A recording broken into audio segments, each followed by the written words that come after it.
নমস্কার বন্ধুরা, মেঘার সাথে বাঙালিয়ানার আরও একটি নতুন পর্বে আপনাদের সবাইকে স্বাগত। আজ আপনাদের সাথে শেয়ার করছি সম্পূর্ণ নিরামিষ পটলের দোলমার রেসিপি।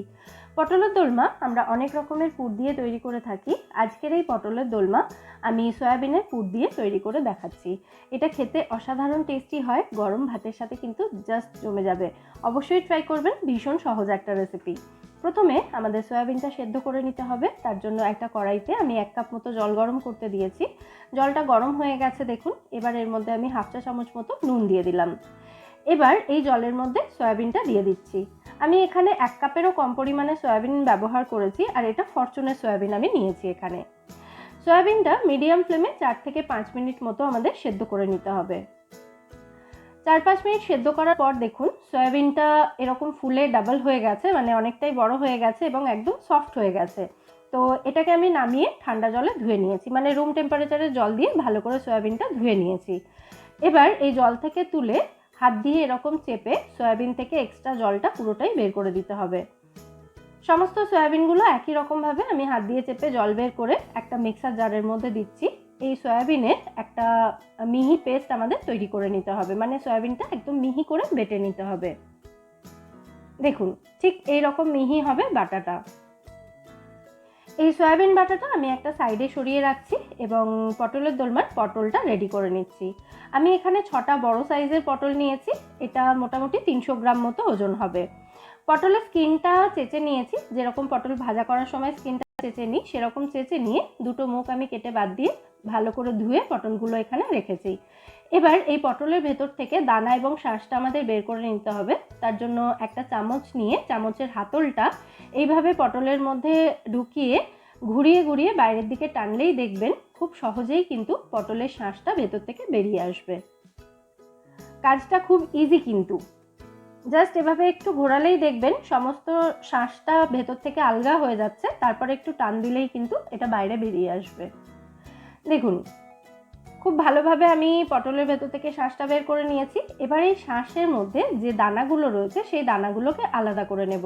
পটলের পুরটার মধ্যে এই শাঁসটা আমরা ব্যবহার করব, তো তার মধ্যে যদি দানা থাকে তাহলে কিন্তু সেটা খেতে একটুও ভালো লাগবে না, তাই দানাটা অবশ্যই বের করে দেবেন।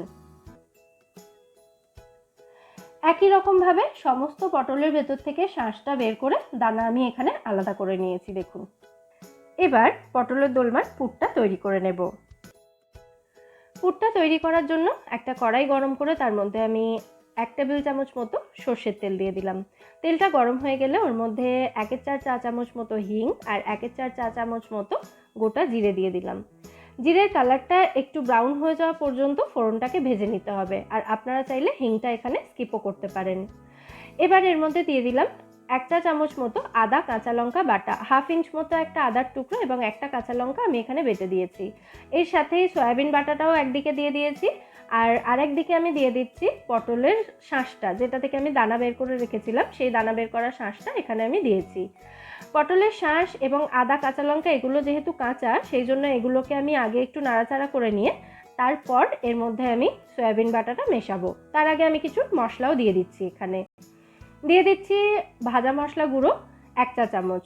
ভাজা মশলা তৈরি করার জন্য গোটা জিরে, গোটা ধনে, শুকনো লঙ্কা এবং তেজপাতা শুকনো কড়াইতে ভালো করে ভেজে সেটাকে গুঁড়ো করে আমি 1 চা চামচ ব্যবহার করেছি। নুন দিয়ে দিলাম স্বাদ মতো, জাস্ট 1 পিঞ্চ মতো হলুদ গুঁড়ো দিচ্ছি। হলুদটা এখানে অপশনাল, নাও দিতে পারেন।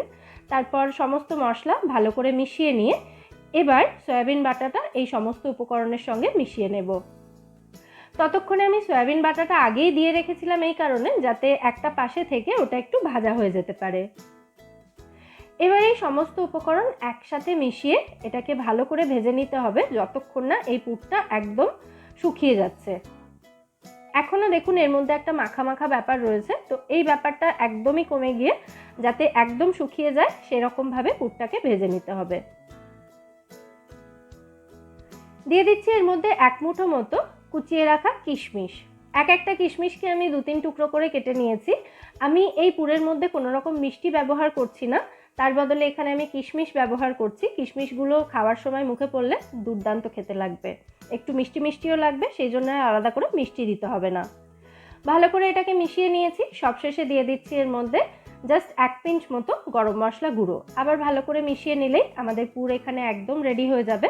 4 থেকে 5 মিনিট লাগবে এই পুরটা তৈরি করতে। পুরটা তৈরি হয়ে গেছে, এবার এটাকে নামিয়ে আমি ঠান্ডা হতে দেব।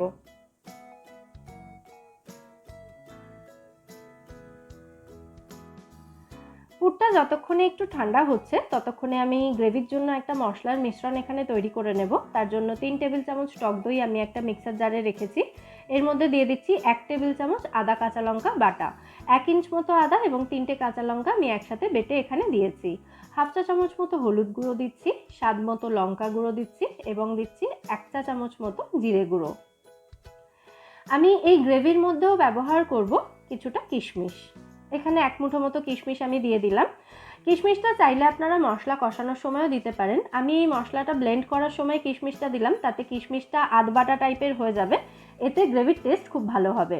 এবার এই সমস্ত উপকরণ একসাথে ভালো করে মিশিয়ে নিলে আমাদের মশলার মিশ্রণ এখানে একদম রেডি হয়ে যাবে গ্রেভির জন্য। এদিকে এতক্ষণে আমাদের পুরটাও একটু ঠান্ডা হয়ে গেছে। এবার এই পুরটা আমাদের পটলের মধ্যে ভরে ফেলতে হবে।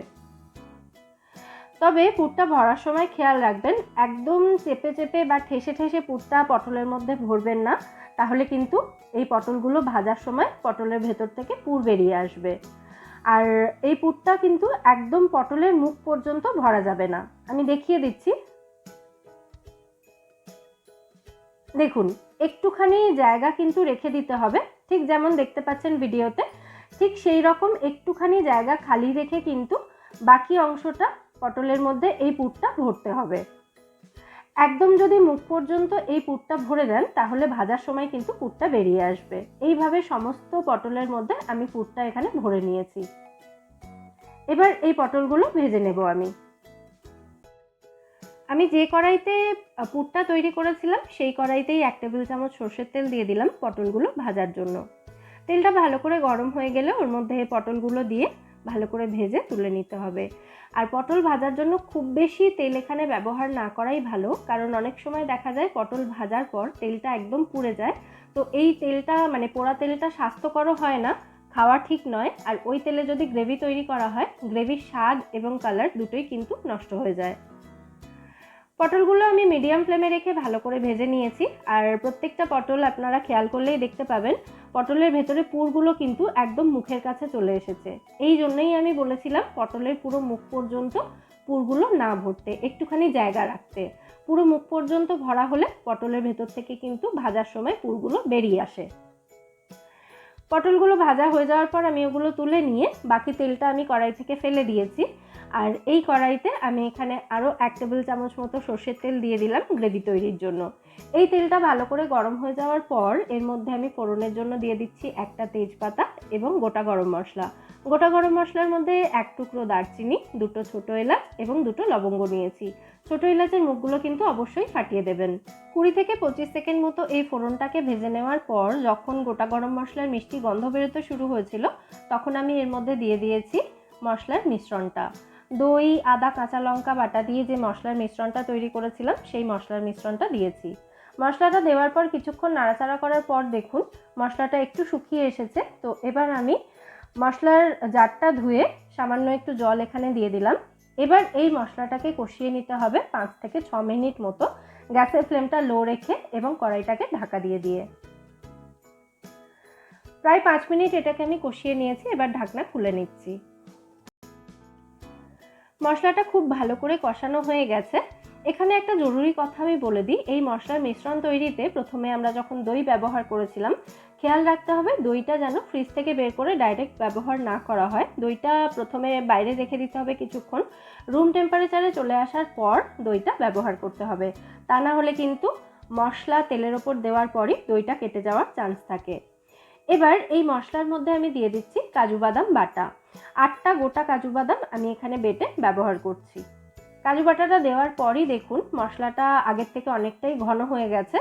এভাবে এটাকে আরও 1 থেকে 1.5 মিনিট মতো কষিয়ে নেব। গ্যাসের ফ্লেমটা এই সময় আমি মিডিয়াম রেখেছি। মশলা থেকে তেল ছাড়তে শুরু করেছে। এবার এর মধ্যে দিয়ে দিচ্ছি আমি পরিমাণ মতো জল। প্রথমে আমি মিক্সার জারটা ধুয়েই এখানে জলটা দিলাম, দিয়ে ভালো করে এটাকে মিশিয়ে নিচ্ছি। তারপর আরও একটু জল আমি দিয়ে দিচ্ছি। যে যেমন গ্রেভি রাখতে চান সেই অনুযায়ী এখানে জলের পরিমাণটা দেবেন। স্বাদ মতো নুন দিয়ে দিচ্ছি। তারপর আবার এটাকে ভালো করে মিশিয়ে দেব। চাইলে আপনারা এর মধ্যে সামান্য মিষ্টি দিতে পারেন, তবে আমি যেহেতু মশলার মিশ্রণটায় কিশমিশ ব্যবহার করেছি সেই জন্য আলাদা করে আর এখানে চিনি দিলাম না। গ্রেভিটা ফুটতে শুরু করেছে। এবার ভেজে রাখা পটলগুলো আমি গ্রেভির মধ্যে দিয়ে দিচ্ছি। পটলগুলো গ্রেভিতে দেওয়ার পর কড়াইটাকে ঢাকা দিয়ে গ্যাসের ফ্লেমটা একদম লো রেখে এটাকে রান্না করে নিতে হবে যতক্ষণ না পটলটা পুরোপুরি সেদ্ধ হয়ে যাচ্ছে সেই সময় পর্যন্ত।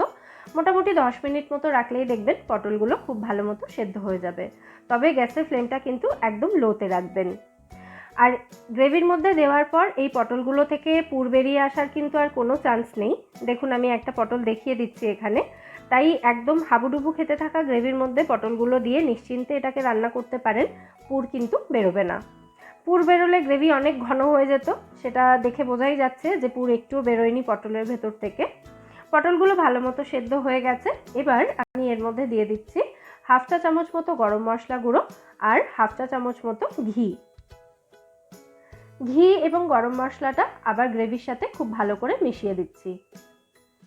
তবে পটলগুলো দেওয়ার পর কিন্তু একদম লো ফ্লেমে রেখে এটাকে রান্না করতে হবে। দেখুন পটলগুলো সুন্দর নরম হয়ে গেছে। পরে আমি পটল একটা কেটে দেখিয়েও দেব। ঘি গরম মশলাটা ভালো করে মিশিয়ে নেওয়ার পর গ্যাসের ফ্লেমটা অফ করে দিয়ে কড়াইটাকে ঢাকা দিয়ে এটাকে 5 মিনিট এভাবেই স্ট্যান্ডিং টাইমে রেখে দেওয়ার পর পটলের দোলমা একদম রেডি হয়ে যাবে সার্ভ করার জন্য। এখানে একটা প্লেটে আমি একটা পটল রেখেছি। এবার এটাকে কেটে দেখিয়ে দেবো ভেতর থেকে পুরটা কী অবস্থায় রয়েছে। পটলটা দেখুন বেশ অনেকটাই সফট হয়ে রয়েছে, খুব ভালোভাবে এটা সেদ্ধ হয়ে গেছে। এবার আমি একটা ছুরির সাহায্যে পটলটা কেটে দেখিয়ে দিচ্ছি। দেখুন গ্রেভিতে রান্না করার পর পটলের ভেতরের পুরটা কিন্তু বেশ অনেকটাই জুসি হয়ে গেছে। একদম শুকনো করে এটাকে আমি ভেজে নিয়েছিলাম, দেখে বুঝতে পারছেন আশা করি।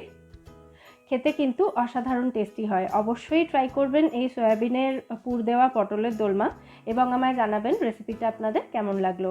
রেসিপি ভালো লাগলে বরাবরের মতো ভিডিওটাকে একটা লাইক এবং শেয়ার করার অনুরোধ রইল।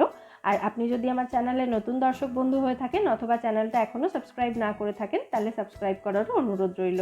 ফিরে আসবো নতুন কোনো রেসিপি নিয়ে। সবাই খুব ভালো থাকবেন।